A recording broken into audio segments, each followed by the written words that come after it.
Hi everyone, welcome. Today we have Neville Southall on here being interviewed. Neville Southall MBE, might I add, because that's something that we need to have on there, and I think that needs to have some respect put on there. How are you doing today, Neville? I'm great, thank you. Brilliant. Yeah, I'm fine, thanks. Yeah, I'm good. Very excited to have you on. I'm trying not to come across as being just some overexcited fan. But honestly, it's a real honor to have you on the channel. I really am grateful for you coming on today. So thank you for that. Pleasure. Thank you. One of the main things that I want to go through, I mean, there's one thing I want to know first, just for my own benefit, because it's quite inspirational to me anyway, what I've been reading.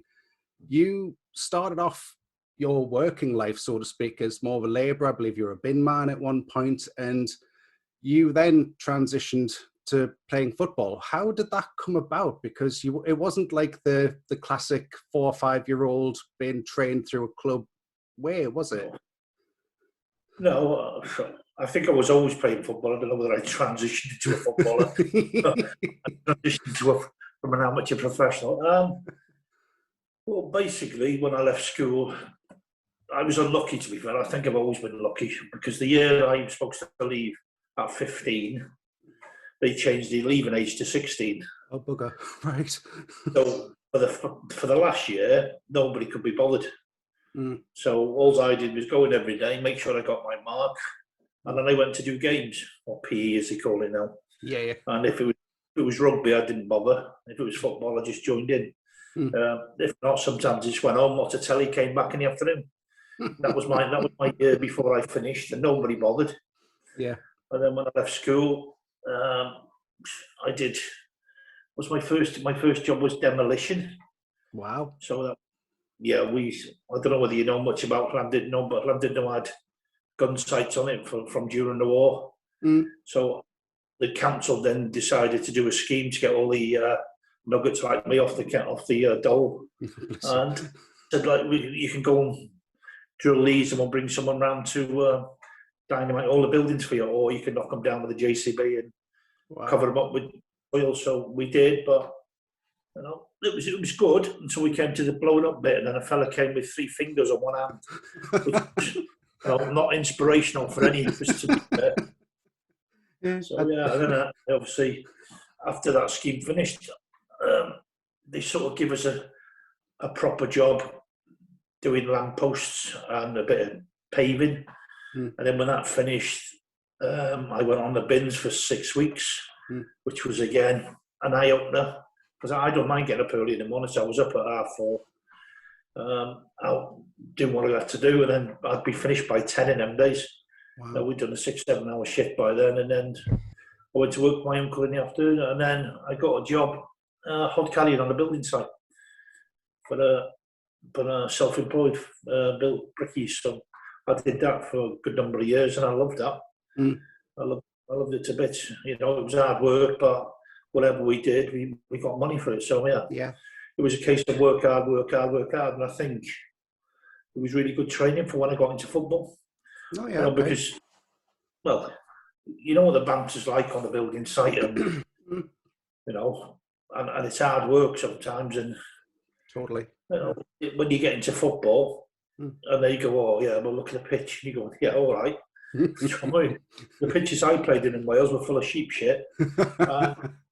You know, there was no proper changing rooms, anything like that. So no. For me, it was really good grounding. Do you know what I mean? And yeah, I can get that. I don't understand how you could say somebody at 6 is going to be a world-class player. I mean, I think you should let kids have their childhood. Yeah. And we you know, they grow up quick enough as it is now with all the stuff around it. Yeah. So let them have a bit of fun, and then let's have a look at them around 12 and see what we get. They're always trying to bring on, you know, younger, better, fitter, quicker kids, and I'm thinking, yeah, but I'd like to see what damage it actually does to them later on. Yeah. You know, players seem to be finishing earlier now. You know, whether that's because of the money and they can do it, so the motivation dies, or they think they can't cope physically with playing 2 games a week. Well, I know what I'd rather do: hod carrying or 2 games a week. Give me 2 games a week any day. So yeah, I'm pleased to hear you say that. I don't know what the long-term effect is of, you know, start of 6. My weekends were normally I always played 2 years above in my school. So I was sort of school match in the morning. I played for my uncle's men's team in the afternoon. I played pub Sunday league, obviously Sunday morning. I played on my own age group Sunday afternoon. So I was playing 4 games a weekend. Yeah. So I'm allowed to do that, but I never seen, I played till I was 40 odd. So when they say there's a burnout, maybe I'm getting it now. Yeah, hey, it catches up with everyone eventually, doesn't it? Yeah, if you're doing use that many. Work. I'm on burnout because I played too many games. But going back to what you were saying before about how they're doing, they're looking at children too young. They're even making bets now, don't they, on famous footballers' children. They're being signed up when they're still in the womb, practically. So it's getting worse, if anything. It's a stupid world. See, but the flip side of that is that if you're in the entertainment world, you go on one programme, you're okay. You go on Britain's Got Talent, you go on some X Factor or The Voice or something. Yeah. And then you instant success. So I'd like there to be a little bit of a balance where you have to work hard at your profession, and earn your chance, and then have longevity. It seems to me that we've got sort of an imbalance where people, whereas before they were learning their trade, going around everywhere, they don't seem to learn their trade as well as what they used to. No, Under that, what I'm getting on. No, honestly, I'm 36. I think exactly the same way, to be honest. I mean, it takes time to learn things. I must have been really big-headed when I was like 20, thinking, I can go into managing a Tesco or managing a big shop and looking after people. And God, I'd have been useless at it. It's debatable if I'd have been brilliant and if I'd have stuck at it this time. But like that, because you've got ambition, and you haven't got any fear. So if you have a go and you fail, great.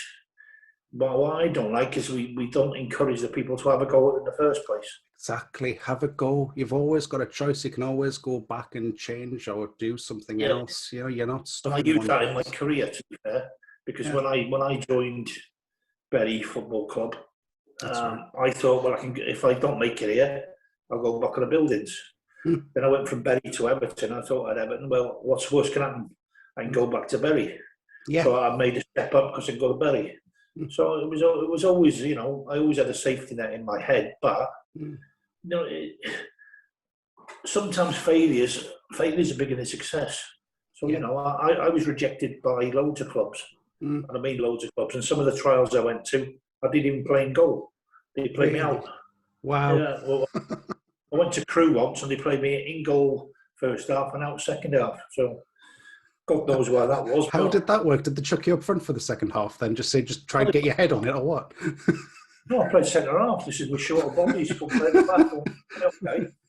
So yeah, I didn't mind. It's fun, but I do think I'm a big believer. If you do anything as a profession, you've got to, and you want to do it well, then you have to put the time in. Yeah, because you do. The time's the thing that gives you the experience. You can't just buy experience, so you have to go through the highs, the lows, the difficult times. The funny times, and that all gives you that rounded experience to be better than what you are. And you've got to have an open mind. And Exactly. I think when I played, I tried to keep an open mind. I looked at all the other sports to see what I could get out of them, and I took a lot from other sports. I took how can a golfer do 18 holes and have concentration like that? So you must be able to switch off, at times. So to use that, boxer needs to punch. I need to punch. The gymnast needs to be able to land properly, and he needs to push himself as high as he can. So where do I get the spring from? So I looked at all sorts of things when I was playing. Yeah, and I think that's starting to come into the modern game a little bit more now, because wasn't a couple of years ago it came out almost as a shock to everybody. Was it Ryan Giggs was doing Pilates, and they were saying this is how he's managed to keep himself so fit and whatnot? Yeah, it's mad, to be fair, because everything's been around for years, and you can't reinvent the wheel. No, you can't. No. So everything's here, and usually nature's way of doing stuff is far better than what we try and make it. You're right. So I would work with nature. Like when I got to I mix my own aromatherapy oils. Oh yeah. So because nobody did it then, so I had that. I basically had a drink as well, which was the worst drink I've ever tasted in my life. Oh It was God. like charcoal, but it was what was it based on, like a yeast or something based drink where they had good What were you doing that results. to yourself for? Was it some kind of Well, performance they had thing? good Or? results with dementia apparently All in right. Denmark or something like that. And Okay. they don't make it anymore, but it was like a really thick, dark, black drink. It tasted just basically like iron. I And I was gonna took say, that. you're not selling it to me, man. It didn't sell it to me, but there was a couple of the boxes used that, and I thought, well, okay, if that can give me a bit of concentration, I'll have a bit of that. And then I had another bar that was supposed to come from the Amazon, which had this stuff in it that was okay. So I took that now and again as well. So yeah, I just look for everything. And then the reason why I wanted to wear a black shirt in the games is because I thought, football's played in winter, dark days. Yeah. If somebody looks up and sees me in a really incredibly bright kit, they can see me straight away. Yeah. If they have two looks, they take even longer. So it gives the defender a chance to get back, gives me more time to move into the position that I want. So it was just to buy me a second, really. Yeah, but in fairness, though, that second to you must have been like 5 seconds everywhere else, because your reflexes. I mean, I prided myself on being a slightly bigger, stockier goalkeeper that could move quicker than the other guy who was half my size. But you were doing that way before anyone. Your reflexes, shot stopping. I trained hard, and that's that. When everybody says, "Oh, yeah, no, we didn't expect you to do that." Yeah, well, if you train hard and you've got the right attitude, and you're always looking to improve, then I think you're going to do better. So I always think that because you were the goalkeeper, if you buy save of the season and you think they're great, they're a waste of time. Yeah, I've had that happen. Well, they've already been made. Yeah. Go and get goal of the season and work out how to save them. Yeah, it used to really bug me because I remember there was the one Sunday league game and I pulled off this save from a corner. The guy headed it. I dove down and kind of did the Gordon Bank save, push out. And I thought, I got up, I screamed, I said, yeah, get in, did that. And yeah, we got beat 3-1. Yeah, and nobody remembers the save. Brilliant. No one remembers the save. It was a great save, but the 3 that went in was the ones people remembered. Yeah, but I also think that reputation and timing and I suppose the importance of the game play a part in great saves. Yeah, because there's loads of people who make fantastic saves every week, but because they're playing for Chesterfield versus Barnsley, and basically nobody apart from them two teams gives a shit. Yeah, as a press certainly don't. Yeah, then they're brilliant saves. Yeah. Then you get somebody on telly on Sky Sports who makes a save that's not as good, and they raved about. So yeah, it is. I think it is. It is loaded by where you make your save and what your reputation is, and the importance of the game. I sometimes find, I don't know if you found this at the level you were at, but I find it sometimes to be quite an underappreciated thing, being a good goalkeeper. Like, you're very appreciated at my level at five-a-side or Sunday League when they need a goalkeeper, and all of a sudden you are their best friend because they need that goalkeeper and you're super good. But the rest of the time it's like, yeah, okay, you're the goalkeeper. Why didn't you stop that ball going in, I think goalkeepers have to be Volvos. They have to be safe and reliable, and maybe not a Ferrari. Yeah. And everybody loves a Ferrari, and nobody would buy a Volvo unless you're careful. Yeah. Or you want your reliability. So you have to be the Volvo of the team.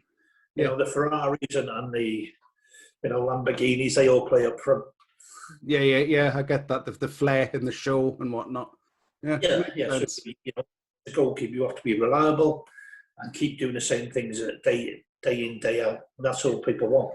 Do you know what my big problem was as soon as shot stopping anything from shoulder below, I was great. I was fab at doing that. My problem was it could be halfway through a game, the ball would get lobbed up towards my head. Anything that involved overhead height for me, I just couldn't get it. Just couldn't do it. It was because I was so used to playing five-a-side. So as soon as that happened, everyone would be screaming on the keeper's head. There is that, but there's also probably you didn't turn your body, and that's the only thing. You stood square on and that was it. Yeah, well, I did. And That is what I used to do. Yeah. Yeah, well, so that's what you do in the five-a-side. You don't turn your body to flick it over the bar. So if you turned your body, you'd have solved that problem. But that's where good coaching is, isn't it? That's true. Yeah. You know, or your analytical brain when you work it out later on. I must admit, I only ever saw it as I just can't jump. That was the only thing I used to come up with. It's just about turning your body. Yeah. See, women, right? Women are fantastic at football, right? Because if you explain something, you go, yeah, well, that's common sense. You go, yeah, but I can't get all them people to do it. Yeah, but it's common sense. So women are usually far better than explaining stuff than men, to be fair. I found if I coach girls, they pick it up much better than fellas, because lads tend to know it all, and girls come with an attitude of they want to learn. They want to learn, yeah, because they're more of an unwritten book. Yeah, and I would agree with that. Yeah, I would agree with that. A little while back, but what do you think towards modern attitudes within the game now, you know, at the top level towards the LGBTQ community? Have there been improvements in the last 4 or 5 years, do you think, with how footballers are towards the community now? Or, you know, has there been any real noticeable change? I think football changed when money came into the game, and then he brought more foreign players in. And with more foreign players, it seemed to be a lot more acceptable things to go on. You know, I hardly seen anybody moisturise before we had foreign players coming. Yeah. So it changed from being that sort of guy in the street who you know, has a load of drinks, has a fight, goes in and has a game of footy and never show your feelings and never show you get hurt, and then it changed to be a slightly softer game. I think not physically, but softer in the tolerance levels, I thought. Yeah. And I thought the crowd responded a little bit because they had to confront. How could they shout about, you know, this player, that player, because they weren't English? Well, they're all in your team with you. So yeah. You can't. So there was a difference in that. And then I think with the Rainbow Laces stuff and the LGBTQ plus supporters clubs. There you go. You got it. All their support clubs. Yeah. Then I think that's been a good thing. What I want to see is on Rainbow Laces Day that maybe the refs are dressed in the rainbow kit. Oh, be nice. Maybe there's proper LGBT plus commentators and pundits in the stadium or on Sky and stuff like that. Maybe, and what I really want to see is that if, say, Everton play Arsenal, then Everton Rainbow Toffees play against the Gay Gooners on the pitch at half time. Yeah. Because at some stage, if you're not getting people on the pitch, it's never going to become acceptable. And it's never going to become normal. So the more you normalise it, the better it is. Look, we all know at the start, but I thought about this long and hard. If Everton were to say, look, we're going to try this because we really believe that we're trying to build an atmosphere for, you know, if any of our current or future players or staff wish to come out, then we're going to try and get these people on the pitch, and, you know, we want everyone to show respect to them. Obviously, beer and idiots don't really mix. True. So there'll always be a couple, but then it goes back to your stewarding, I think, and then, you know, they've all got cameras now, so and homophobia should be the same as racism. Too right. In my eyes, it's the same punishment. Yeah. So they get chucked out the ground. But I think, you know, I did something on Twitter when everyone was struggling, and I said, look, you know, what would you do if what would you say if, you know, one of the Everton players came out? And they said, we don't mind as long as he came out as a footballer first. So we won't have a bad time at the moment. So I don't think there's the animosity that people, or certainly LGBT people, think there is there. Yeah. I think it has changed because people have grown more tolerant and they see more stuff. They have more education. They're not the only way we're going to get around this is to have them on the pitch. Yeah, is to get the rainbow stuff and people playing on the pitch, and then people go, you know, in 2 or 3 years they'll go, who cares? Yeah. It's not a big deal anymore. Once it becomes not a big deal, you've cracked it. Yeah, he was going to normalise it. There, you have to lay stepping stones, and if you've got no stepping stones, you're never going to cross your river. Yeah. Yeah, and doing little things like that, even at half time, would make the world a difference. Because it's like you say, the longer that they don't do something like that, the more that it is festers, the right word, I suppose, the more it festers and becomes an issue, when really it shouldn't be. It won't become an issue, it just become harder to do. Yeah. Nobody's ever done it, so therefore we don't. See, I blame the FA. Because the FA should be saying, well, look, what else can we do? I would love to see the gay pride start in Liverpool and end up at Goodison, end up at the ground, and then have some entertainment in the ground, and try and marry the two things together. That would be because nice. Let's be honest, just because you're in that community, it doesn't matter. It doesn't make you hate football, does it? No, of course it doesn't. They're football fans. Yeah. You become a trans person or a gay person, it doesn't say, well, hang on a minute, we only bother with this stuff. We don't bother with football. We are humans. We have a life.